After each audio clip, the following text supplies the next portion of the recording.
Hi, I'm Peter Birch. Welcome to this week's show. This week's show we've got something really cool for you. We're going to be talking about these beautiful animals here, the olive pythons. Please stick around and welcome to CrittaCam.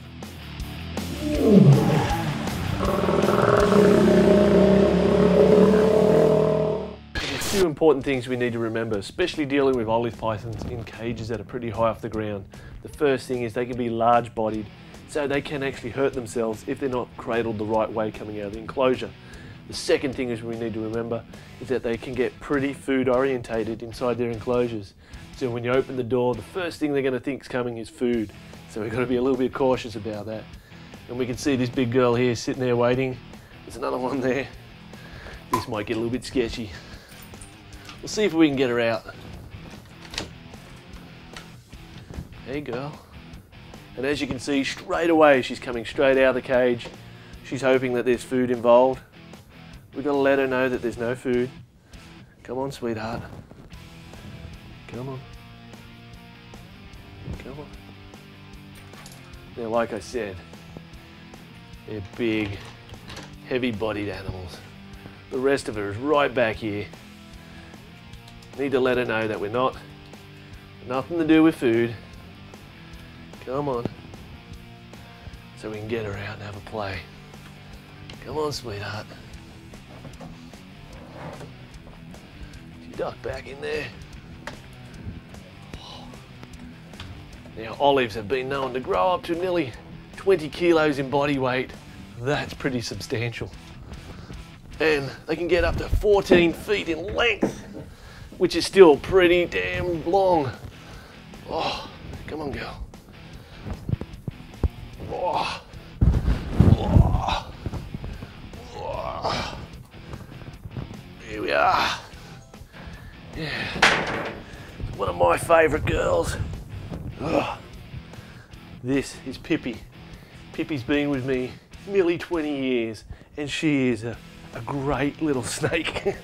Like I said, she'll grow a lot more than this, but more importantly, this beautiful girl has bred for me on numerous occasions and produced some really cool clutches of eggs. Man, how could you not love these big, impressive animals? The amazing thing for me about these big, majestic giants is the fact that they're a big python, an extremely large body python. They like to eat big food items. They've been found eating things like wallabies, small kangaroos, large birds, and even freshwater crocodiles. Now that's pretty impressive, I must admit. But luckily enough for me, Pippi here is what I like to refer to, one of the best ones around, the gentle giants. She's an amazingly beautiful animal. She's used to being handled by myself. She's been part of the family for a very long time now. And her place is quite secure here at my facility. And she's a really good breeder as well. She's produced some really spectacular babies. And luckily enough for me, she lays around about 23 to 24 eggs. Now that's pretty damn good for an olive python. Most people seem to get about 16. The other thing too with olive pythons is they're typically a little bit sketchy on the breeding side. You know, they'll do everything right, they'll mate, the females will start to ovulate, they'll roll upside down, they start basking in that inverted position, and then the females will revert back over and start feeding and you don't get any eggs. I tell you what, a lot of reptile breeders pull their hair out trying to breed olives. But when you do, the rewards are absolutely amazing. Now, olive pythons are well known for their length. And I mean, poor old Pippi here, she's not a big animal by any sorts. They can grow up to about 16 feet in length, which is pretty damn long. And they can get as round as my thigh, which means they're weighing in around about 20 odd kilos. Now that is a big olive python. Olive pythons like to inhabit the warmer climates of Australia. So therefore, we find them in far north Queensland, across into the Northern Territory, and there also is a smaller, isolated population, which are actually bigger than these guys in WA, known as the Barronensis. So they're absolutely a spectacular animal. I mean, you can't get any better than this. They are just such a really relaxed, cool creature. If you do happen to get one like the nasty one I have, well, you just got to be a little bit cautious. And I mean, We have run up against other ones previously that get a little bit cranky, like Cuddles from K Brothers. Man, that thing gave me a run for my money, I can tell you that. Now, beautiful as she is, old Pippi here, she has produced clutches for me before, and this year she also did the same thing. So luckily enough, we got some more babies from this beautiful girl. Come on, girl. To keep an animal like this in really good shape, I feed Pippi bunny rabbits on about a monthly feeding regime. She only gets about 6 or 7 a year, but it maintains her beautiful weight that she's got right here and allows her to not only become nice and chunky, but also gives her the right amount of food that she needs to be able to produce good clutches of eggs. Now, these big bodied animals typically don't like to climb too much because it does put a lot of stress on their body. So when they're smaller, they will climb trees looking for birds and reptiles and all sorts of small mammals up in the trees. But as they get bigger, they tend to inhabit more often on the ground, where it becomes a lot easier to ambush a lot bigger prey items. Like I said before, these guys have been found eating small kangaroos and wallabies, and even eating freshwater crocodiles. That's pretty amazing. They'll also eat large birds. Now that head, like all pythons, can open and extend all different ways, and typically, as a rule of thumb, they can swallow something 10 times the size of their own head. So if my foot there was a rabbit, Pippi here could eat that quite easily, and she does quite often. You like your bunnies, don't you, girl?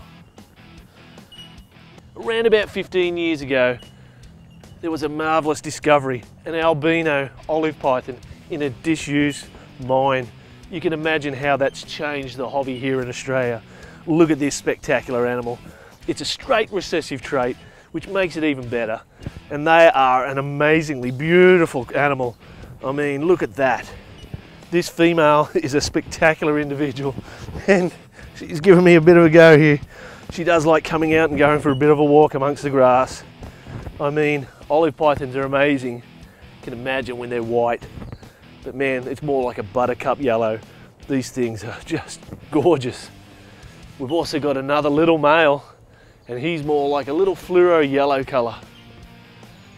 The colours are just spectacular. I mean, look at this guy. This is Buttercup. He's this beautiful yellow colour. He is gorgeous. Now, luckily enough, Buttercup here did the job with Pippi this year, and we produced a whole heap of hets, which means we can now start producing more white ones just like these guys. Seeing little white babies come out of the egg, I tell you what, every time, it just takes your words away. You just become gobsmacked, and you really definitely learn to love exactly what you do, creating beautiful creatures. So what we did this year is we put Creamy, an albino, over Pippi, which is a completely normal wild animal. Got some eggs from Pippi. She laid a nice big clutch of 24 big eggs, and I mean each egg weighs about 120 grams. They are massive.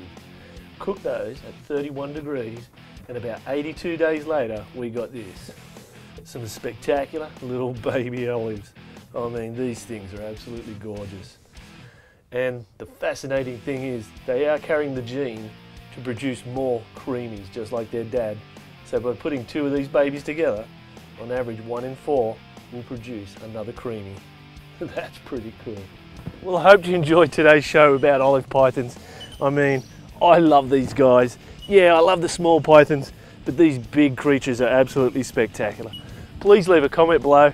Hit us up on Facebook and Twitter. Until next time, I'm going to chill out with these guys. Thanks for watching CrittaCam.